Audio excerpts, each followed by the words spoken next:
Orman nedir? Orman bir ekosistemdir. Orman bir yaşam birliğidir. Orman bir hayat kaynağıdır.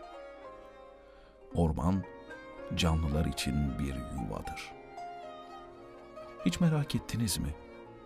Bir orman nasıl yetiştirilir? Bunun için bir eğitime gereksinim var mıdır? Ormancılık eğitimi denilince karşımıza ilk olarak İstanbul Üniversitesi çıkmaktadır. Bu köklü eğitim kurumu 1453 yılından beri sadece bulunduğu döneme değil, çağının ötesine de ışık tutan bir ilim, irfan yuvası olmuştur. Ormancılık eğitimi ise İstanbul Üniversitesi'nin kuruluşundan ancak 4 asır sonra başlamıştır. Üniversite düzeyinde ormancılık eğitiminin temelleri ilk olarak 1857 yılında Sultan Abdülmecid'in fermanıyla atılmıştır. Ferman odur ki, Fransa'dan 2 orman mühendisi davet edile ve bunların gözetiminde bir orman mektebi kurula. Bu fermanın gereği olarak 1856 yılında ormancılık eğitimini başlatmak üzere Fransa'dan Louis Tezi ve Alexander Estim adında 2 uzman getirilmiştir. Ormanların yönetilmesi ve eğitimi için getirilen Louis Tezi ve Alexander Estim gözetiminde Orman Mektebi kurulduktan sonra padişah tarafından bir ferman daha çıkarılmıştır. Bu fermana göre Mektebi Harbiye, Mühendishane-i Berriye ve diğer isteklilerden iyi Fransızca bilen 10-15 kişi seçilerek ormancılık eğitimine başlanacağı belirtilmiştir. Monsieur Tesi, zaman kaybetmeden 17 Kasım 1857 tarihinde İstanbul Yerebatan'da zamanın Ticaret Bakanlığı binasında ormancılık eğitimine başlamıştır. Orman Mektebi 1861 yılında 9 kişiden oluşan ilk mezunlarını vermiştir.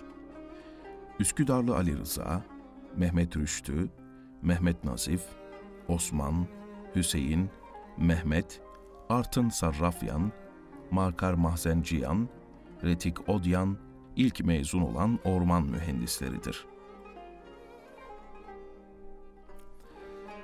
Başlangıç yıllarında ormancılık eğitimi Fransız hocalar tarafından verilirken, bir yandan da Osmanlı İmparatorluğu'nun orman varlığını saptamak üzere orman envanteri çalışmalarına başlanmıştır. Ormancılık eğitimimize Fransız ormancı bilim adamlarından sonra sırasıyla Avusturyalı ve Alman bilim adamları önemli katkılar sağlamıştır. Bu dönemde ilk orman amenajman planı 5 Avusturyalı ormancı tarafından 1917 yılında Adapazarı Hendek'te yapılmıştır. Fransız, Avusturyalı ve Alman hocalar hem ormancılık uygulamaları için orman mühendisi ve hem de ormancılık eğitimi verecek Türk hocalar yetiştirmişlerdir.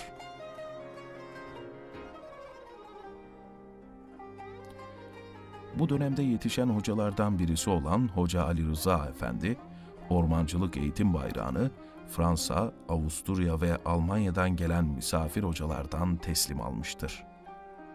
Hoca Ali Rıza Efendi, iyi bir eğitimci ve idareci olarak 42 yıl kesintisiz ormancılık uygulamalarına hizmet etmiştir. Osmanlı İmparatorluğu döneminde olduğu gibi, Türkiye Cumhuriyeti'nin kurulmasıyla ormancılık eğitimi ve öğretimi kesintisiz devam etmiştir. Bu dönemde Orman Fakültesinden yetişen orman mühendisleri, ağaçlandırma faaliyetleriyle ülkemizi daha yeşil bir hale getirmişlerdir. 1934 yılında çıkarılan bir kanunla İstanbul'daki Yüksek Orman Mektebi, Orman Fakültesine dönüştürülmüş ve Ankara Yüksek Ziraat Enstitüsü'ne bağlanmıştır. 1948 yılında Orman Fakültesi tarihinde çok önemli bir döneme girilmiştir. Orman Fakültesi, o yıla kadar sadece 5 fakültesi bulunan İstanbul Üniversitesi'ne 6. fakülte olarak bağlanmıştır. Bu birleşme, Orman Fakültesi'nin dünya çapında tanınırlığını arttırmıştır. İstanbul Üniversitesi'ne bağlandıktan sonra Bahçeköy kampüsünde eğitimini sürdüren Orman Fakültesi, 1857'den günümüze kadar 12 ayrı kampüste faaliyet göstermiştir. Halkalı Ziraat Mektebi, Vefa Lisesi, Sarıyer'de 7-8 Hasanpaşa Konağı, Darphane Binası, Sarıyer'de Horozoğlu Konağı ve Mahmut Muhtar Paşa Çiftliği, Ankara Yüksek Ziraat Enstitüsü bunlardan bazılarıdır. Günümüzde İstanbul Orman Fakültesi, ormancılık eğitimine, orman mühendisliği, orman endüstri mühendisliği, peyzaj mimarlığı bölümleri ve Ormancılık Meslek Yüksekokulu'yla eğitime devam etmektedir. İstanbul Orman Fakültesi, 1857 yılından bugüne kadar sayısız mühendis, peyzaj mimarı, akademisyen ve araştırmacılar yetiştirmiştir. Ülke ve dünya ormancılığına katkı yapmak için Balkanlar ve Orta Doğu'daki en köklü ve saygın orman fakültesi olarak geçmişte olduğu gibi günümüzde de eğitim ve öğretim görevini gururla yapmaya devam edecektir.